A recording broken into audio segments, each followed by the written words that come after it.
భువన చైతన్య ప్రసారం. నమస్కారం. మన ధర్మం కార్యక్రమానికి స్వాగతం. ఇవాళ మన ధర్మం కార్యక్రమంలో మన ధర్మ సందేహాలను నివృత్తి చేసేందుకు మనతో పాటు ఉన్నారు ప్రముఖ ఆధ్యాత్మికవేత్త, ధర్మశాస్త్ర నిపుణులు బ్రహ్మశ్రీ డాక్టర్ కాకునూరి సూర్యనారాయణమూర్తి గారు. గురుగారు నమస్కారం. నమస్కారం అమ్మాయి. గురుగారు, ఇవాళ మన ధర్మం కార్యక్రమంలో మొదటి ధర్మ సందేహం ఏంటంటే, అహం బ్రహ్మస్మి అంటే అర్థం ఏమిటి? ఈ వాక్యం అనుకోగానే ఎవరైనా బ్రహ్మతో సమానం అవుతారా? కొండ అద్దమందు కొంచెమై అన్నట్లుగా అహం బ్రహ్మాస్మి, నేను బ్రహ్మమును. ఇది జ్ఞానానికి పరాకాష్ట. ఈ వాక్యం అనుకోగానే నేను బ్రహ్మమును అని ఎవరైనా అనుకుంటారా, అవుతారా? అంత సులభమైన విషయం కాదు సుమా. చత్వారి వాక్ పరిమిత పదాని తాని విదుర్బ్రాహ్మణ ఏ మనీషిణః అని వేద ప్రమాణం. ఆచార్య శంకర భగవత్పాదుల వారు వాక్యార్థశ్చ విచార్యతాం అనే ఒక ప్రామాణికమైన శ్లోకాన్ని అందిస్తూ 4 మహావాక్యములను ప్రస్తావన చేస్తారు. ఆ 4 మహావాక్యములలో అహం బ్రహ్మాస్మి ఒక్కటి. అహం బ్రహ్మాస్మి, తత్వమసి, ప్రజ్ఞానం బ్రహ్మ, బ్రహ్మ సత్యం జగన్మిథ్య, జీవో బ్రహ్మైవనాపర అనేవి ఈ 4 మహావాక్యాలు. ఒక్కొక్క వేదానికి ఒక్కొక్క మహావాక్యం ప్రతీకాత్మకంగా వేదాంత దర్శనం సూచిస్తుంది. 6 దర్శన శాస్త్రాలలో వేదాంత దర్శనం బోధించేటటువంటి మార్గంలో చిట్ట చివరిది ప్రామాణికమైనది అహం బ్రహ్మాస్మి అనేటటువంటి మహావాక్యం. ఈ మహావాక్యాన్ని స్మరించాలి. అంతకంటే పూర్వం వేదాన్ని, వేదార్థాన్ని, వేదంలో ఉండే ధర్మాన్ని అవగతం చేసుకోవాలి. నేర్చుకోవడం, నేర్చుకున్న దానిని ఇతరులకు బోధించడం, బోధించే ఆ సత్యాన్ని అనుసరించడం అనే 3 పద్ధతులలో ఎవరైనా జీవితాన్ని గడిపినప్పుడే బ్రహ్మము అన్న ఆ శబ్దం అర్థమవుతుంది. ప్రజ్ఞానం లేదా సంజ్ఞానం లేదా విజ్ఞానం శబ్దానికి ఉండే అర్థం తెలుసుకోవడం చాలా సులభం. వైయాకరణలు, వ్యాకరణ పండితులు సులభంగా తెలియజేస్తారు. కానీ ఆ ధర్మము, ఆ సత్యము, ఆ అర్థము అర్థం కావాలి. జీవితంలో అమలు చేసినప్పుడే అర్థమవుతుంది. ఒకే శబ్దం బ్రహ్మము, ఒకే శబ్దం దైవము. దైవం అనే ఆ భావనను బ్రహ్మము మనకు ప్రతీకాత్మకంగా బోధించినప్పుడు ఓమిత్యేకాక్షరం బ్రహ్మ బ్రహ్మవిదా ఆప్నోతి పరం సత్యం జ్ఞానమనంతం బ్రహ్మ. ఈ బ్రహ్మ శబ్దాన్ని వేదం అనేక సందర్భాలలో వివిధ అర్థాలలో మనకు తెలియజేస్తుంది. విశ్వమంతా ఆవరించిన చైతన్యము, ప్రాణశక్తి, అది బ్రహ్మం. నేను ఈ దేహమును కాదు, ఈ దేహములో ఉన్న ఆ చైతన్యాన్ని, బ్రహ్మమును అని తెలుసుకోవడమే ఈ వాక్యానికి ఉండేటటువంటి పరమార్థం. శరీరం నేను కాదు, శీర్యతే, నశించిపోయేది శరీరం. శరీరంలో ఉన్న నేను బ్రహ్మమును అని తెలుసుకున్నప్పుడు దేహం మీద వ్యామోహం పోతుంది. అలా ఊరికే అనుకోవడం కాకుండా ఇంత జ్ఞానం కావాలి అంటే మెట్లెక్కితేనే కానీ మేడపైకి చేరుకోలేం. మేడపైకి చేరుకుంటే కానీ జ్ఞానం సుబోధకం కాదు. కనుక మెట్లు అనే ఆ పరంపరలో కర్మ సిద్ధాంతం, జ్ఞాన సిద్ధాంతం, దేవతారాధనలు, అర్చనలు, పూజలు ఇవన్నీ కూడా అహం బ్రహ్మాస్మి అనే ఆ వాక్యం యజుర్వేద సారభూతం. 4 మహావాక్యాలలో ఒక మహావాక్యం. గురుగారు, మరో సందేహం. ఇంటికి ఎవరైనా ముత్తైదులు వచ్చేటప్పుడు వాళ్ళకి తాంబూలం ఇచ్చే ప్రక్రియలో ముందుగా కాళ్ళకి పసుపు రాస్తాం కదా, ఆ పసుపు రాసేటప్పుడు చేతులకు కూడా అంటుతుంది. ఆ పసుపుని కడుక్కోవచ్చా? చాలామందికి ఈనాటి కాలంలో సంప్రదాయాల పట్ల, అనుసరణ పట్ల మక్కువ కలగడం ఆనందించే అంశం. నేటి కాలంలో మహిళలు సువాసినులు లేక కన్యకామణులు ఇంటికి వచ్చినప్పుడు నిరభ్యంతరంగా వారిని అడిగి కాళ్లకు పసుపు రాస్తున్నారు, మంచి విషయం. వారిని ఇలా స్పృశించి పాదములు తాకి పసుపును అలదిన అనంతరం చేతులు కడుక్కోవచ్చున, కాళ్ళు తాకాంగా అనే భావన చాలామందిలో ఉంటుంది. అలా చేతులు కడుగు కొనరాదు. ఆ మహిళ ఎవరు? సాక్షాత్తు లక్ష్మీ స్వరూపం. అలాంటి ఆ మహిళ పాదములను స్పృశించి పసుపు రాచిన అనంతరం మనం చేయి కడుక్కున్నామంటే ఏదో తాకరాని వాటిని తాకిన అనంతరం చేతులు కడుక్కునేటటువంటి భావన కలుగుతుంది. చేతికి పసుపు అలదుకుంటే పసుపు సకల రోగ నివారిణి, యాంటీబయాటిక్ అని చెప్తాము ఆంగ్లంలో. పసుపు రాసుకున్నందువలన చేతులకు ఏ రోగాలు రావు. అలాంటప్పుడు మహాలక్ష్మి స్వరూపంగా ఎదుటి మహిళను దర్శనం చేసుకొని పాదములకు పసుపు అలదిన అనంతరం ఈ చేతులను చీర కొంగుకు తుడుచుకోవాలి. ఏ ఇల్లాలి చీర కొంగు పసుపుతో తడపబడుతుంటుందో, ఏ ఇల్లాలి చీర కొంగు కొడుకు భోజనం చేసిన అనంతరం, కూతురు భోజనం చేసిన అనంతరం తుడుచుకునే నిమిత్తంగా ఉపయోగపడుతుందో, ఆ ఇల్లాలి జీవితం పరమార్థం, సార్థకం, ఇంటికి గృహిణి అవుతుంది ఆ ఇల్లాలు. కనుక చీర కొంగు పసుపు వర్ణంలో అలదుకొని ఉంటే ఆ ఇల్లాలు ఏదో వ్రతం చేసింది అని అర్థం, నియమంతో ఉన్నది అని రెండవ అర్థం. కనుక పసుపు అలదిన అనంతరం చేయి కడుక్కోవచ్చునా? కడుక్కోకూడదు, అది దోషం కాదు, యోగదాయకం, మంగళకరం, శుభకరం. అయితే చేతికి అలా పసుపు చాలా ఉన్నందువలన ఈ పసుపు చేతులతో కుంకుమ తాకినా, అక్షింతలు ముట్టుకున్నా, ఇతర వస్త్రాలను స్పృశించినా, వేరే ఏ పని చేస్తున్నా ఈ పసుపు వాటికి అంటే అవకాశం ఉంటుంది కనుక తుడుచుకోవచ్చును, వస్త్రంతో తుడుచుకోవచ్చును. అంతేకాని చక్కగా సొబ్బు పెట్టి మరి అన్నట్టుగా అలా చేతులను కడుక్కొనరాదు. ఏదో దోషం చేస్తేనే చేతులు కడుక్కున్నట్టు అని చెప్తూ ఉంటారు. తిన్నాక చేయి కడుక్కున్నట్టు, లేదా మరి ఇంకేదో సందర్భంలోనో నాకేమి సంబంధం లేదు అని చేతులు కడుక్కుంటూ ఉంటారు. చేతులు కడిగేసుకున్నాడు, నాకేం సంబంధం అని కూడా అంటూ ఉంటారు. అలా చేయకూడదు, తుడుచుకోవాలి. గురువుగారు, దేవతా స్వరూపాలతో కూడినటువంటి ఉంగరాలను చాలా మంది ధరిస్తూ ఉంటారు కదా, అలా అందరూ ధరించవచ్చా? అవి ధరించే సమయంలో పాటించవలసినటువంటి నియమాలేంటి? ఆ మాటకు వస్తే ఉంగరం ధరించడం ఒక యోగం, అది మహారాజ యోగం. రాజముద్రిక అన్న పేరిట ఉంగరం ప్రసిద్ధం. శ్రీరామచంద్రమూర్తి సీతాదేవిని వెతికే నిమిత్తమే ఆంజనేయ స్వామి వారు పయనమై వెళ్ళినప్పుడు తన ఉంగరం అంగుళీయకాన్ని ఆంజనేయ స్వామి వారికి అందించినట్లుగా శ్రీరామాయణం వివరిస్తుంది. కవికుల గురువు కాళిదాసు దుష్యంతుల వారు శకుంతలకు అంగుళీకం ఇచ్చినట్లుగా అభిజ్ఞాన శాకుంతలములో ప్రస్తావన చేసి ఉన్నారు. రామాయణ మహాభారతాది గ్రంథాలలో అంగుళీయకాల ప్రస్తావన అధికం, విశేషం. ఈ ధరించేటటువంటి అంగుళీయకాలు స్వర్ణాభరణం, కేవలం బంగారంతో, కేవలం వెండి, కేవలం పంచలోహాలు, కేవలం రాగి, ఇలా లోహంతో ఉన్నవి మాత్రమే ధరించాలి. అలా కాకుండా జాతకంలో ఉండే దోషాలను తెలుసుకొని నక్షత్రాలకు ప్రతీకాత్మకంగా సూర్యుడికి కెంపు, చంద్రుడికి ముత్యము, ఇలాగున రత్నాలను కూడా ఈ అంగుళీయకాలలో ధరించవచ్చు. అయితే ఈ ధరించే సమయంలో సరైనటువంటి దోష వివరాలు తెలుసుకొని గ్రహాలకు చెందిన ఆ రత్నాలను ధరిస్తే మాత్రమే ప్రయోజనం. లేని ఎడల వ్యతిరేక ప్రయోజనాలు లేదా వ్యతిరేక భావాలు కలిగే అవకాశాలు ఉంటాయి. అలాగే మరికొంతమంది ఇష్టదేవతలను మనసులో నిలుపుకొని కలియుగ ప్రత్యక్ష దైవం వెంకటేశ్వర స్వామి, మహాలక్ష్మి, గణపతి, సర్పం రూపంలో కుమారస్వామి, ఇలా దేవతామూర్తులను కూడా అంగుళీయకాలలో ధరించడం నేడు గమనిస్తున్నాం.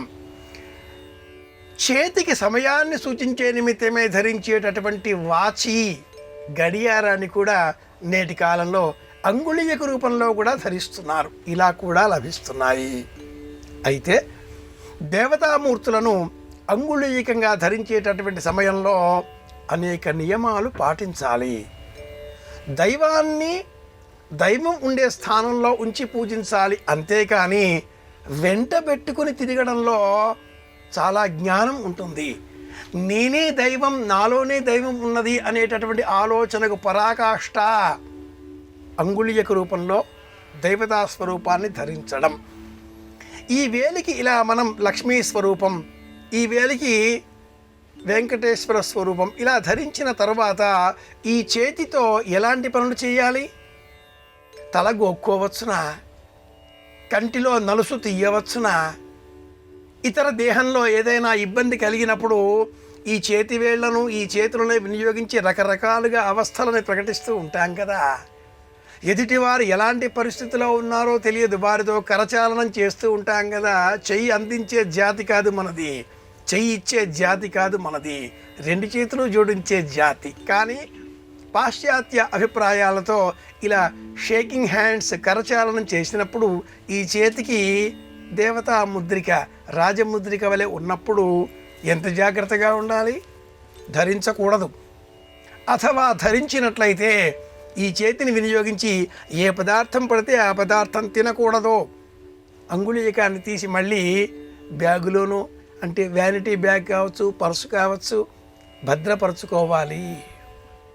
దానికి బదులుగా పెండెంట్ రూపంలో మెడలో, గొలుసులో లాకెట్టు వలె ఇష్టదేవతాన్ని స్మరించవచ్చును, ధరించవచ్చును. కానీ అంగుళీయకాలు ధరించినప్పుడు బహు జాగ్రత్తగా ఉండాలి. వేకువ స్నానాదికాదులు పూర్తి అయిన అనంతరం కార్యాలయానికి వెళ్ళే సమయంలో ధరించవచ్చు. కార్యాలయంలో వృత్తి పనులు పూర్తి చేసిన తర్వాత భోజనం చేసే సమయంలో తొలగించాలి. హస్త ప్రక్షాళనం చేసుకొని మళ్ళీ ధరించాలి. అలాగే రాత్రి నిద్రకు ఉపక్రమించకంటే పూర్వం తొలగించి భద్రపరచుకొని నిద్రించాలి. ఇన్నిసార్లు తీయడం పెట్టడం, ఎక్కడో పెట్టి పోగొట్టుకుంటే దుఃఖపడడం, దీనికి బదులుగా లాకెట్టులో వేసుకుంటే అన్ని విధాలుగా శ్రేయస్కరం. వేళ్లలో ఉంగరం వేలికి మాత్రమే అంగుళీకాన్ని ధరించే అర్హత ఉంది. ఇలా గుర్తుపెట్టుకుందాం. గురుగారు, ఇక మరో సందేహం. పితృకార్యాలు చేయలేని సందర్భాలు అనేవి కొన్ని ఏర్పడుతూ ఉంటాయి కదా, అటువంటి సందర్భంలో ఈ మహాలయ కాలంలోనే ఎటువంటి ప్రత్యామ్నాయ మార్గాలు ఏమైనా ఉన్నాయా? అనేకం ఉన్నాయి. మహాలయం అంటేనే ప్రత్యామ్నాయానికి పరాకాష్ట. ఎందుకంటే పితృకార్యం నిత్య విధి. ప్రతిరోజు స్నానం చేసిన అనంతరం దేవతారాధన చేసిన తర్వాత నిత్య పితృతర్పణం కరిష్యే అని ఉంటుంది.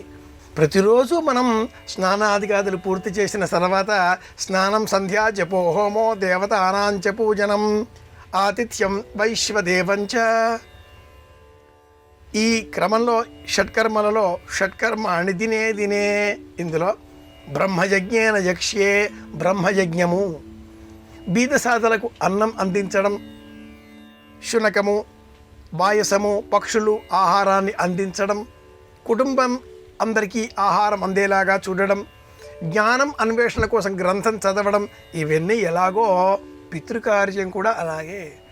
నిత్య పితృతర్పణంలో భూః పితృగు తర్పయామి, భువః పితృగు తర్పయామి, సువః పితృగు తర్పయామి, ఇది నిత్యం. కుదరని పక్షంలో 12 అమావాస్యల తిథులు, కుదరని పక్షంలో మహాలయంలో పాడ్యమి మొదలుగా ఆశ్వేజ మాసం శుక్లపక్షం పాడ్యమి వరకు 16 రోజులు. అమావాస్యతో పూర్తి కాదు మహాలయ పక్షం. దసరా రోజులలోని మొదటి రోజు కూడా మహాలయ పక్షానిదే. ఈ 16 రోజులలో 16 రోజులు చెయ్యాలి. 16 కుదరని ఎడల ఎవరైతే పితరులు గతించారో ఆ గతించిన తిథి ఏ రోజు వస్తుందో ఆ రోజు చెయ్యాలి. ఆ రోజు కూడా కుదరని ఎడల అమావాస్య నాడు చెయ్యాలి. ఇవన్నీ కూడా కుదరలేదండి. అలాంటప్పుడు గతించిన ఆ తిథి ఏ మాసంలో ఏ రోజున వస్తుందో తెలుసుకొని ఆ రోజున శ్రాద్ధం ఏర్పాటు చేయాలి. అది కూడా కుదరదండి. ఏ దేశంలోనూ ఎక్కడ ఉన్నానో ఉపవాస వ్రతం పాటించాలి. అర్ధరాత్రి 12 వరకు మెలుకుని ఉండి పితరులను స్మరించి నేలపైన పరుపు పైన కాకుండా వస్త్రం పరుచుకుని నిద్రించి మరునాడు ఉదయమే లేచి ప్రధాన ద్వారం చూచి 2 చేతులు జోడించి పితరులను గతించిన వారిని తలుచుకోవాలి. ఇలా చేస్తే కూడా శ్రాద్ధకర్మ పితృకార్యం చేసినట్లే అని ధర్మశాస్త్రం చెబుతుంది.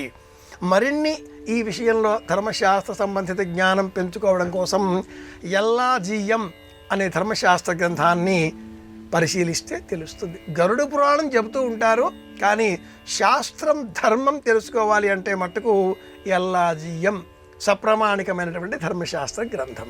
గురువుగారు, ఈ పితృకార్యాలకు సంబంధించి మహాభారతం ఎటువంటి అంశాలను ప్రస్తావించింది?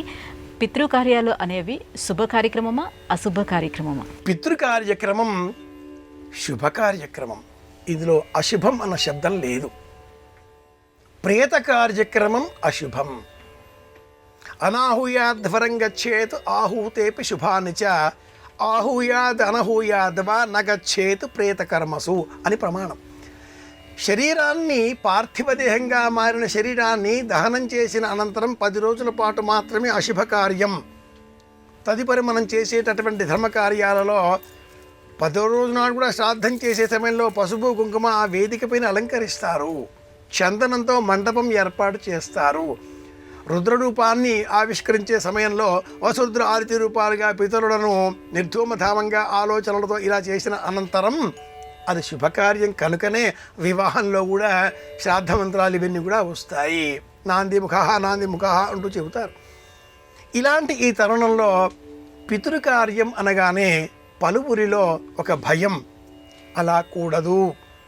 నేటికి మహాలయ పక్షంలో గతించిన పితరులకు సంబంధించి కొన్ని ప్రాంతీయ ఆచారాలలో బియ్యం ఇవ్వడం అంటారు. మరికొన్ని ప్రాంతాలలో సాహిత్యం ఇవ్వడము అంటారు. ఇలా ప్రాంతీయ ఆచారాలకు లోబడి ఆ అందించేటటువంటి బియ్యము, పెసరపప్పు, కందగడ్డ, ఆకుకూరలు, బెల్లం ముక్క తప్పనిసరిగా ఉండాలి, పాలు ఉండాలి. వీటన్నింటినీ చేటలో అలంకరించి అర్హులైన వారికి అందించే సమయంలో స్వయం పాకం అంటారు.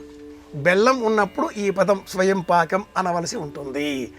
అలా ఆ చేటలో ఇవన్నీ అమర్చిన అనంతరం ఆ చేటలో ఆగ్నేయ భాగంలో పసుపు కుంకుమ కూడా ఆ చేటలోనే ఉంచుతారు. ఏ దిక్కునైనా పర్వాలేదు, చేటలో పసుపు కుంకుమలు కూడా ఉంచాలి. అక్షింతలు, తమలపాకులు, వక్క, తాంబూలం ఇవన్నీ కూడా అందులో ఉంచాలి.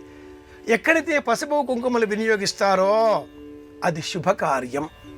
కనుక నిత్యమైనటువంటి పితృకర్మ కుదరని ఎడల నైమిత్తిక రూపంలో అమావాస్యలలో కానీ, లేదా మహాలయ పక్షంలో ఏదో ఒక రోజు కానీ, లేదా అమావాస్య నాడు కానీ ఏర్పాటు చేసేటటువంటి తరుణంలో స్వయం పాకం కావచ్చు, సాహిత్యం కావచ్చు, లేదా బియ్యం ఇవ్వడం కావచ్చు, పదాలు ఏవైనా కూడా ఇది శుభకర్మ. కనుకనే ఇలా అందించిన అనంతరం కర్త కుంకుమ పెట్టుకుంటాడు, ఇల్లాలు కుంకుమ ధరిస్తుంది.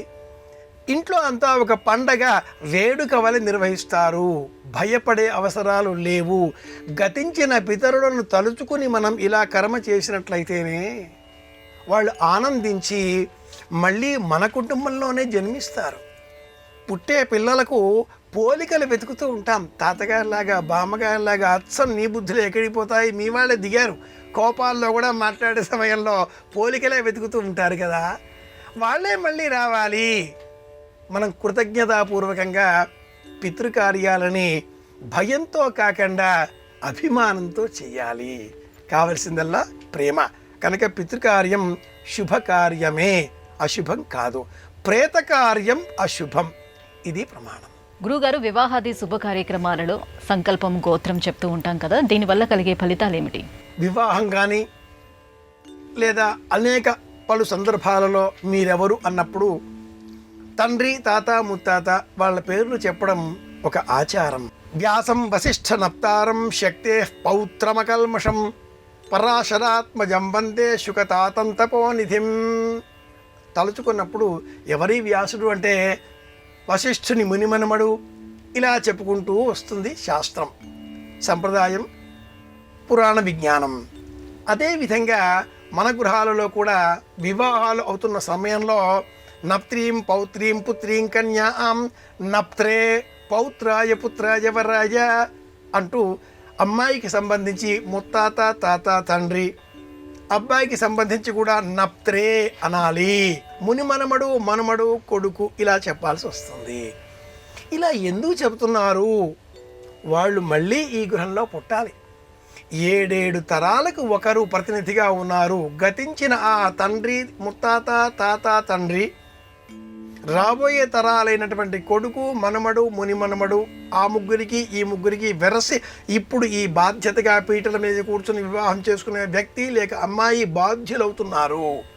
ఇది 7 తరాలు. కనుక వివాహం కానీ ఇతర శుభకర్మలలో కానీ తండ్రి తాత ముత్తాత వీరు పేరు చెప్పడంలో మంచి ప్రయోజనం ఉంది. ధర్మశాస్త్ర నిర్ణయం ఉంది.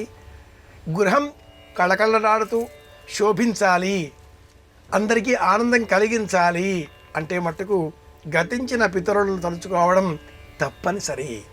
కృతజ్ఞతాపూర్వకంగా ప్రేమతో ఆర్తితో వారిని తలుచుకోవాలి, అంతేకాని భయపడకూడదు. ఇది శాస్త్రం. గురుగారు, పూర్ణకుంభ స్వాగతాన్ని ఘన స్వాగతంగా చెప్తారు కదా, ఈ పూర్ణకుంభ స్వాగతం ఎవరికి పలకాలి, ఏ సందర్భాల్లో పలికితే శ్రేష్టం? పూర్ణకుంభ స్వాగతం పలికే సమయంలో ఎవరికి అన్నప్పుడు ఆలయంలో అన్న ప్రమాణాన్ని స్వీకరించవలసి ఉంటుంది. ఆలయంలోనికి ప్రముఖులను, వేదాంతులను, శ్రేష్ఠులను ఆహ్వానించే సమయంలో అలాంటి వారికి పూర్ణకుంభ స్వాగతం పలకడం ఆచారం.